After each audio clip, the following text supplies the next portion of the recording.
The following is a segment from session 5 of the Honestly Better Mental Fitness Show. If you would like a list of all the segments and full sessions, please visit honestlybetterfitness.com/list. Welcome to LH Industrial's Honestly Better Mental Fitness.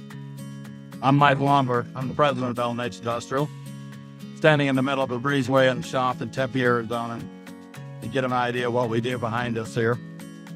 I found mental fitness a few years ago, and it changed my life. It's changed my family's life. And now we'll bring it to all of LH Industrial and recording it to put it out for us to hearing. Thank you for joining.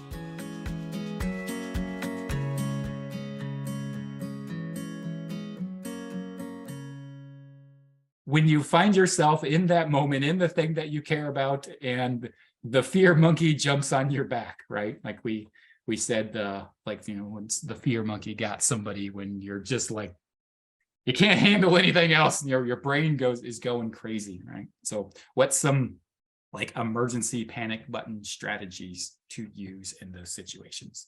The first that we talked about is like, take a step back, take a breath.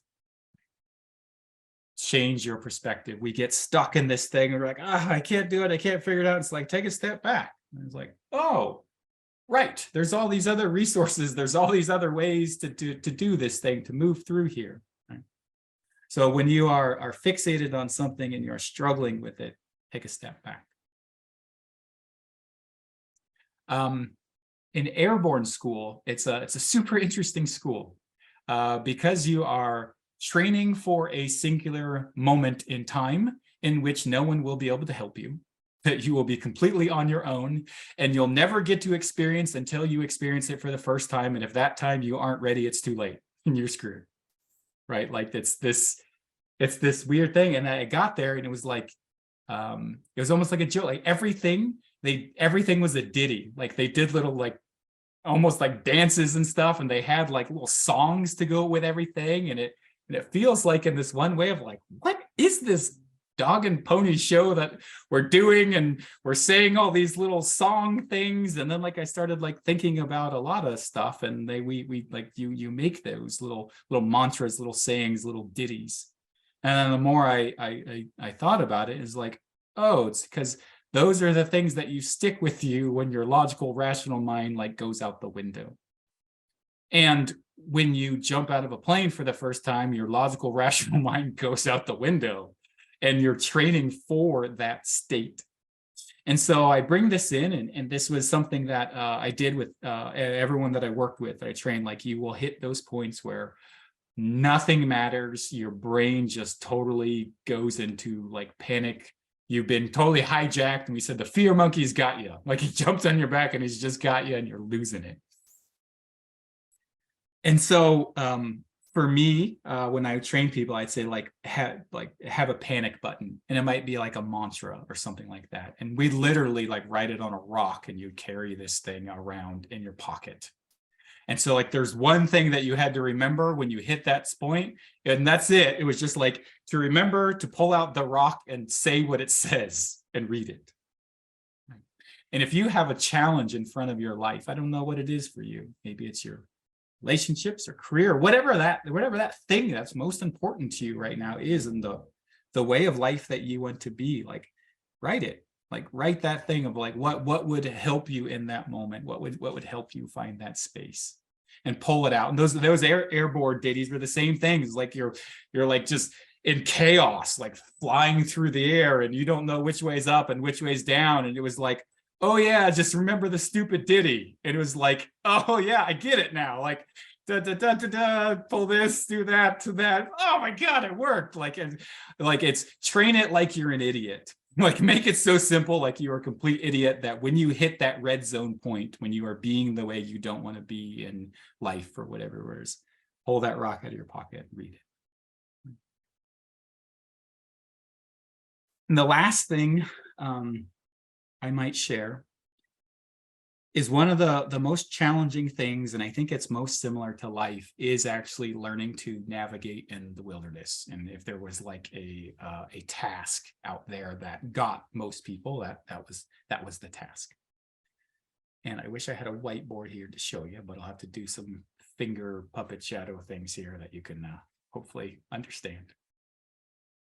And so the way that we were trained is that we had a map here, and we start at this point here, and we're trying to get to this point over here. And so you get out your protractor and you say, okay, I'm here, it's there, and okay, it's I got to travel at 27.5 degrees, and then you get out your ruler, and it's all right, it's 2.8 kilometers away. And you translate that into steps because we don't have a GPS at this point, or you're doing it in the steps. And like, okay, so that's 2,892 steps at 78.6 degrees or 27.5. So all right, I get out my compass, and I'm here. I'm like, okay, here we go. 1, 2, 3, 2,892, 2,893, like, boom, I'm here. Like, shit. Like, all right. No, I probably didn't go far enough. Like, and I go a little bit further. Like, you know what? I think I did see it back there. That thing now, and then you run back, and you're like, no, I probably drifted left, and pretty soon, like, you're running all around in circles. Then you're like, oh, I'm lost. Like, I totally have no idea where I am now. And you're like, oh, shit. And like, the only way you can figure it out is like, go back to the start. You go back and you find your start. Like, okay, like, you know what? It's actually like 27.65 degrees. Okay, that's probably what I messed up. And and I'm gonna check my compass like every 5 feet here, so I can make sure I can stay on track. And so you're like 1, 2, okay, good, I'm still on. And like, you're spending so much time trying to like move perfectly. And if you're anything like me, you get there again and it's nowhere to be found again. And we did this for like 8 days in a row, like every single night, all out there by yourself. And I sucked. Like, I never found more than like 1 or 2 points a night. I was like, oh, thank God, like we're done. We're supposed to get a day off. And so we gather up all our gear. We're gonna get 24 hours off, and we're way out in the middle of nowhere, and we see the buses coming, and we're like, oh, thank goodness. And right at that moment, like a cadre comes pulling up on an ATV and like spins out right in front of us, like circles the bus around. We see the bus like go, turn around, leave, and we see him heading towards us. And it's like, oh no, like what's going on? And he comes and just tears into us and calls us every bad word in the book and says, like, I'm not taking any of you guys out into the field with me. Like, you all suck. We're going back out tonight, and anybody that doesn't get 5 out of 5 points tonight is done. And then proceeds to dunk us in cold water until every bit of gear we have is soaking wet, and we're freezing cold and shivering and rolled in mud and covered in muck and filth for the next 4 hours, and then says you have 60 minutes, 90 minutes to sleep, go rest, and then we launch after that. I knew this was serious, and I was probably 1.5 years, 2 years in at this point. And I knew that if I didn't make it, like, my everything was over. And I sat there like beating myself up, like, what the hell could I do differently? Like, I can't try any harder to walk a straight line. And so I took this step back and I'm like, okay, like the first given here is I'm a moron that can't walk a straight line. Like, how am I going to get there? And so I just got my map out, right? And it's like, okay, I'm here and I'm trying to get, over there. So it's like, I know I'm not a perfect human being, and I'm never going to be able to walk this perfectly.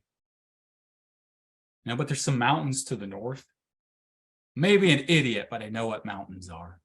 Okay, don't go over the mountains to the north. And I look down south and I'm like, oh, okay. And there's a river that runs over there with a road that crosses there. Okay. Keep the road and the river on my right. Keep the mountains on my left. Don't cross the river. Don't cross the mountains. And I know I'm going to do this. I'm going to bounce around like, oh, there's the river. Oh, go back this way. And there's the mountain. Go back this way. And maybe where I'm heading, I don't know what 27.5 degrees looks like exactly, but kind of in that general direction. Like, there's a North Star up there. And maybe if I just keep that North Star there and keep the mountains on my left and keep the rivers on my right, and I'm going to bounce around like a moron, but as long as I keep these things in here, like, I'll eventually ping pong my way there. And I give that to you as an analogy for life on whatever this journey is here. You're going to set out on this path and you're going to be whatever this is that you're doing, and you're going to fail probably the first step if you're like me, right? And you're going to run right into that thing, and that thing that I didn't want to do, I did. And it's not about perfection. It's about bringing in some core key things in your life as guideposts to be the person and the life that you want to be and live. Yeah, so we'll end with that question. How do you live in such a way that the outcome does not matter? What life for you is so beautiful that it's worth chasing after, morning after morning, pushing that rock up the hill?